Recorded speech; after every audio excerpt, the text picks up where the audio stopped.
رحیم یار خان سے خبر شامل کرتے ہیں بیورو چیف محمود ثاقب سولنگی سے۔ موٹر وے پولیس نے M5 سے اسلحے کی بڑی سمگلنگ ناکام بنا دی۔ محمد پور انٹرچینج کے قریب مشکوک کار سے لاکھوں روپے مالیت کا جدید اسلحہ برآمد، ملزم گرفتار۔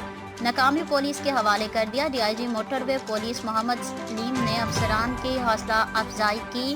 موٹر وے police M5 sector commander Taimur Ahmed کی زیر نگرانی DSP حامد خان اور ان کی ٹیم نے محمد پور انٹرچینج کے قریب مشکوک کار کو روکا، جو رکنے کے بجائے کار بھگانے لگا، جس کے تعاقب پر کار کا ٹائر پھٹ جانے سے کار الٹ گئی، جس سے موٹر وے پولیس نے لاکھوں روپے مالیت کے 14 SMGs، 11 پسٹل اور 7,000 سے زائد گولیاں برآمد کرتے ہوئے ملزم کو گرفتار کر لیا۔ موٹر وے پولیس نے ملزم کو مقامی پولیس تھانہ آباد پور پولیس کے حوالے کر دیا، جس پر مقدمہ درج کرتے ہوئے مزید سہولت کاروں کو بھی گرفتار کیا جائے گا۔ DIG موٹر وے پولیس نے جرأت اور بہادری کا مظاہرہ کرنے والے افسران کو شاباش دیتے ہوئے ان کی پیشہ ورانہ صلاحیتوں کو سراہا۔ سعودی عرب میں نیشنل سعودی گیمز کا آغاز ہو گیا، جس میں 6,000 کھلاڑی شرکت کر کے مختلف کھیلوں کے مقابلوں میں حصہ لے رہے ہیں۔ رپورٹ جہانگیر خان۔ سعودی گیمز 2023 کی آرگنائزنگ کمیٹی کے مطابق 31 مختلف مقامات پر کھیلوں کے مقابلے جاری ہیں، جن میں volleyball, table tennis, basketball, swimming, taekwondo, weightlifting, snooker, billiards, squash اور دیگر گیمز شامل ہیں، جن میں 6,000 کھلاڑی شرکت کر رہے ہیں، جس میں خواتین کھلاڑیوں کی بڑی تعداد بھی شامل ہے۔ پرنس فیصل بن فہد اولمپکس کمپلیکس میں 21 کھیلوں کے مقابلے جاری ہیں، جبکہ 4 کھیلوں کے مقابلے النصر سپورٹس ہال میں کھیلے جا رہے ہیں۔ سعودی گیمز 2023 کے مقابلے 10 دسمبر تک جاری رہیں گے۔ سعودی عرب میں مقیم کاروباری، سیاسی اور سماجی شخصیت رانا رضوان اکبر کی جانب سے ایڈیٹر فورم روزنامہ 92 نیوز اور سیکرٹری جنرل PFUJ رانا محمد عظیم کے اعزاز میں پروقار عشائیہ کا اہتمام کیا گیا، جس میں جدہ کے سرکردہ کاروباری اور سماجی شخصیات سمیت کافی برادری نے بڑی تعداد میں شرکت کی۔ رپورٹ جہانگیر خان۔ سعودی عرب کے شہر جدہ میں معروف کاروباری شخصیت رانا رضوان کی جانب سے جدہ میں رابطہ عالمی اسلامی کانفرنس میں شرکت کے لیے IPFUJ کے سیکرٹری جنرل اور ایڈیٹر فورم روزنامہ 92 نیوز رانا عظیم کے اعزاز میں عشائیہ کا اہتمام کیا۔ تقریب میں اظہار خیال کرتے ہوئے رانا عظیم کا کہنا تھا، سعودی عرب اور OIC کی جانب رابطہ عالم اسلامی کانفرنس کا انعقاد ایک اچھا اقدام ہے۔ اس سے دنیا میں اسلام کا چہرہ اصل انداز میں دیکھنے میں اہم کردار کرے گا۔ ان کا مزید کہنا تھا، اوورسیز پاکستانی ملک کا قیمتی سرمایہ ہے اور ملکی معیشت کو ان مشکلات میں سہارا دینے میں آپ لوگوں کا ہمیشہ سے اہم کردار ہے۔ تقریب میں سماجی شخصیت نصر اقبال، ملک کاشف، سابقہ MNA بورے والا، چودھری نذیر جٹ، چودھری اظہر وڑائچ، میاں عباس اور ریاض شاہین آفریدی نے پاکستان کے حالات پر رانا عظیم سے سوالات بھی کیا۔ آخر میں تقریب کے میزبان رانا رضوان، عرفان الحق، صدر ملک امجد نے رانا عظیم کو عمرہ کی مبارکباد دی اور ان کی صحافیوں کی فلاح و بہبود کے لیے کوششوں کی تعریف کی۔ یونیورسٹی آف سرگودا اور ہائر ایجوکیشن کمیشن کے زیر اہتمام all Pakistan universities table tennis women championship 2023 اور 24 کا آغاز ہو گیا ہے، جس کی میزبانی یونیورسٹی آف سرگودا کر رہی ہے۔ مزید تفصیلات مہار عثمان کے اس رپورٹ میں۔ یونیورسٹی آف سرگودا میں all Pakistan universities table tennis women championship کا آغاز ہو گیا۔ یہ گیم 5 روز تک جاری رہے گی۔ چیمپئن شپ میں پاکستان بھر کی یونیورسٹیوں سے آئی ہوئی طالبات کی 24 ٹیمیں حصہ لے رہی ہیں۔ طالبات کا کہنا تھا کہ جامعات علمی سرگرمیوں کے ساتھ کھیلوں کے بھرپور مواقع فراہم کر رہی ہیں، جو خوش آئین بات ہے۔ بہت دن ذکر یونیورسٹی ملتان سے آئی ہوں اور HSC کے کمپٹیشنز ہمارے اور اس طرح کے کمپٹیشنز ہونے چاہیے، اور اس طرح بچوں کا کانفیڈنس بھی بہت زیادہ بوسٹ ہوتا ہے اور ہمیں دیکھ کے اور بھی بہت زیادہ بچے آتے ہیں اس چیز میں۔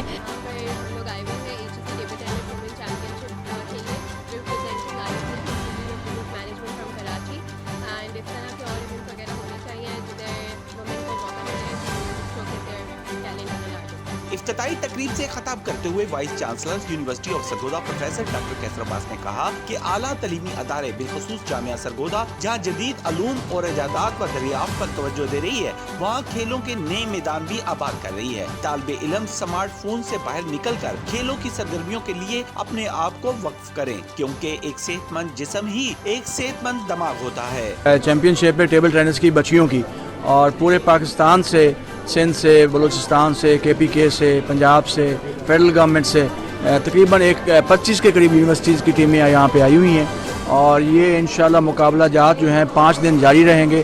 ہم HEC پاکستان اسپیشلی ڈاکٹر مختار صاحب کا اور میمن صاحب کا شکریہ ادا کرتے ہیں کہ انہوں نے ہمارے پہ کانفیڈنس کیا اور ہمیں اس کی میزبانی کا شرف بخشا. اس موقع پر وائس چانسلر نے مختلف یونیورسٹیوں کی ٹیموں کے کھلاڑیوں سے ملاقات کی اور انہیں اپنی بہترین میزبانی کا یقین دلایا. تقریب میں مختلف کالجز کے پرنسپلز، اساتذہ اور اسٹوڈنٹ کھلاڑیوں کی بڑی تعداد نے شرکت کی. سکھر سٹی رپورٹر رانا فہیم نگران وزیر صحت سندھ ڈاکٹر سعد خالد نے سکھر اور لاڑکانہ ڈویژنوں کے ہسپتالوں کی کارکردگی پر عدم اطمینان کا اظہار کر دیا ہے. کہتے ہیں کہ سکھر اور لاڑکانہ ڈویژنوں کے ہسپتالوں میں ڈاکٹرز اور عملے کے 40 سے 50% کمی ہے. رانی پور کی فاطمہ کے ساتھ زیادتی ہوئی تھی، جس کی پوسٹ مارٹم کی رپورٹ کلیئر ہے کہ اس کے ساتھ زیادتی بھی ہوئی اور اس پر تشدد بھی ہوا. تاہم DNA سیمپل میچ ہونے کی فائنل رپورٹ نہیں آئی ہے. ان خیالات کا اظہار انہوں نے سکھر کے سول ہسپتال کے دورے کے موقع پر میڈیا سے گفتگو کرتے ہوئے کیا. انہوں نے مزید کہا کہ فاطمہ قتل کیس میں چاہتے ہیں کہ انصاف کے تمام تقاضے پورے ہوں اور اس کے لیے برسا کو لیگل سپورٹ فراہم کریں گے اور بہتر سے بہتر وکلا کریں گے. ان کا کہنا تھا کہ ہم ہسپتالوں میں صحت و صفائی کے انتہائی ناقص انتظامات ہیں. ہم جب ہسپتالوں میں سہولیات دیں گے تو پھر انتظامیہ سے باز پرس کر سکتے ہیں. تاہم ہسپتالوں میں ادویات نہ ملنے کی ذمہ دار ہسپتالوں کے انتظامیہ. اور ان کا کہنا تھا کہ ہسپتالوں میں صحت و صفائی کے حوالے سے لوگ اپنی قومی ذمہ داری ادا کرنا بھول گئے ہیں. ہمیں اپنی ذمہ داریوں کے لیے بھی جاگنا پڑے گا. ہم ہسپتالوں کے حوالے سے ایسا سسٹم بنا رہے ہیں کہ وزیر صحت کراچی سے بیٹھ کر سندھ کے ہسپتالوں کی مانیٹرنگ کر سکیں گے کہ ہسپتالوں میں کیا کیا ہو رہا ہے. ان کا کہنا تھا کہ سکھر سول ہسپتال کے CT اسکین مشینوں کے حوالے سے تمام کارروائی پوری کر دی ہے. 1 ہفتے کے اندر CT مشین پہنچ جائیں گی، جبکہ ڈائریکٹر فائنانس کی تعیناتی کے حوالے سے بھی کراچی جا کر کارروائی مکمل کروں گا اور انشاءاللہ ہفتے کے اندر تعیناتی ہوگی. گڑھ مہاراجہ دیہی مرکز صحت گڑھ مہاراجہ میں طبی سہولتیں. دیہی مرکز صحت گڑھ مہاراجہ میں حالیہ دور میں senior medical officer doctor Aamir Khan Lashari اور میڈیکل آفیسرز ڈاکٹر کلیم اللہ اور ڈاکٹر زکا مہدی کی تعیناتی ہوئی ہے. تو ان نوجوان ڈاکٹرز نے آتے ہی یہاں کے طبی مسائل کی جانب خصوصی توجہ دی ہے. آؤٹ ڈور ایمرجنسی میں مریضوں کے لیے تمام طبی سہولتیں فراہم کی جا رہی ہیں. دیہی مرکز صحت گڑھ مہاراجہ میں ان ڈاکٹرز کی کوششوں سے جلد از جلد ایکس رے اور ڈینٹل کی سہولت بہت جلد میسر ہوگی اور الٹرا ساؤنڈ کی سہولت تو موجود ہے. صحافی عامر علی اور شیخ احمد رضا سے ایک ملاقات کے دوران ان ینگ ڈاکٹر صاحبان کا کہنا تھا کہ یہاں زیادہ سے زیادہ طبی سہولتیں فراہم کرنا ہماری اولین ترجیح ہے. انہوں نے کہا کہ ہسپتال میں تمام تر طبی سہولتیں موجود ہیں. شہری بہتر طبی سہولتوں کے لیے عطائیوں کے بجائے ہسپتال میں آئیں، جہاں کا عملہ ہر وقت مریضوں کی خدمت کے لیے موجود ہے. زچہ بچہ اور ڈلیوری کی سہولت بھی موجود ہے. آخر میں MSO ڈاکٹر عامر خان لاشاری نے کہا کہ ہمارا سٹاف اپنی ڈیوٹی باقاعدگی سے ادا کر رہا ہے اور انشاءاللہ پنجاب حکومت کے تعاون سے ان سہولتوں میں مزید بہتری لائی جائے گی. اور وہ دن دور نہیں جب دیہی مرکز صحت گڑھ مہاراجہ میں THQ ہسپتالوں جیسی سہولتیں میسر ہوں گی.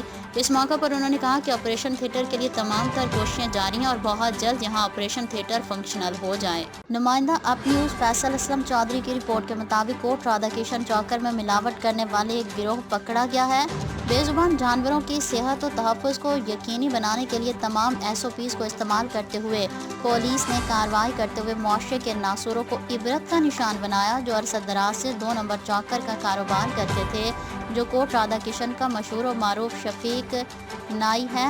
گزشتہ شام ظفر کے کارخانے پر متعلقہ افسران والا نے چھاپا مارا. شفیق نائی موقع سے فرار ہونے میں کامیاب ہو گیا، جبکہ کارخانے میں موجود 2 افراد اور تمام کیمیکل اور توڑے سلائی کرنے والا سامان کو قبضے میں لے لیا اور پولیس نے مزید تفتیش شروع کر دی ہے. ڈاکٹر کمر حسین کی رپورٹ کے مطابق ضلع ننکانہ ضلع کونسل ہال میں ریونیو عوامی خدمت کھلی کچہری کا انعقاد. ڈپٹی کمشنر چودھری محمد ارشد نے کھلی کچہری کی صدارت کی. ADCR تحصیلدار ریونیو افسران اراضی ریکارڈ سینٹر سمیت شہریوں کی کھلی کچہری میں شرکت. ڈپٹی کمشنر نے سائلین کے مسائل سن کر انہیں موقع پر حل کرنے کے احکامات جاری کیے. سائلین کے ریونیو سے متعلق مسائل کا حل ضلعی انتظامیہ کی اولین ترجیح ہے. کھلی کچہریوں کے ذریعے شہریوں کو متعدد سروسز کی فوری فراہمی کو یقینی بنایا جا رہا ہے. ریونیو عوامی خدمت کچہریوں میں میرٹ پر عوام الناس کے مسائل بلا تاخیر حل کیے جا رہے ہیں. ریونیو سے متعلقہ سائلین کے مسائل کے حل میں کسی قسم کی رکاوٹ ناقابل برداشت ہوگی. کسی بھی سائل کو کسی قسم کی بھی دشواری پیش آتی ہے تو وہ فوری میرے آفس میں اطلاع کرے. ریونیو سے متعلقہ مسائل حل ہونے پر مرد و خواتین سائلین کا ضلعی انتظامیہ اور نگران حکومت سے اظہار تشکر۔ عوامی خدمت کے لیے کھلی کچہریوں کا انعقاد نگران حکومت کا نہایت احسن اقدام ہے۔ سکھر بیورو چیف ندیم قریشی سکھر کے علاقے پولیس ہیڈ کوارٹر کے قریب ادویات سے بھری مزدہ الٹ گئی، شہری حلقوں میں تشویش، بالا حکام سے نوٹس لینے کا مطالبہ۔ تفصیلات کے مطابق سکھر کے علاقے پولیس ہیڈ کوارٹر کے قریب ادویات سے بھری ہوئی مزدہ گٹر میں دھنس گئی، اس کے نتیجے میں گاڑی الٹ گئی، تاہم کوئی جانی نقصان نہ ہو سکا ہے۔ ڈرائیور کے مطابق ڈیوٹی پر موجود ٹریفک اہلکاروں کی وجہ سے گاڑی کو حادثہ پیش آیا ہے، کیونکہ اہلکاروں کو بتایا گیا کہ گاڑی میں سرکاری ادویات ہیں، کاغذات بھی چیک کرائے۔ اہلکاروں نے زبردستی گاڑی کا رخ موڑنے کے لیے کہا، جس کی وجہ سے گاڑی کے ٹائر دھنس گئے اور حادثہ پیش آ گیا۔ دوسری جانب شہری حلقوں نے ایسے حادثات پر افسوس کا اظہار کرتے ہوئے بتایا ہے کہ سڑکوں پر قائم ناقص مٹیریل سے تیار کردہ مین ہولز، گٹر اور غیر معیاری سڑکوں کی تعمیر کے باعث اس طرح کے حادثات پیش آ رہے ہیں۔ واضح رہے کہ 3 روز قبل ویراج کالونی میں بھینس بھی کھلے گٹر میں گر گئی تھی اور مینارہ روڈ پر بھی تعمیراتی مٹیریل لانے والے ٹرالر میں گٹر میں دھنس کر کلٹی ہو گیا تھا۔ شہری حلقوں نے بالا حکام سے نوٹس لینے سمیت ٹھیکیداروں اور افسران کے خلاف کارروائی کا مطالبہ کیا ہے۔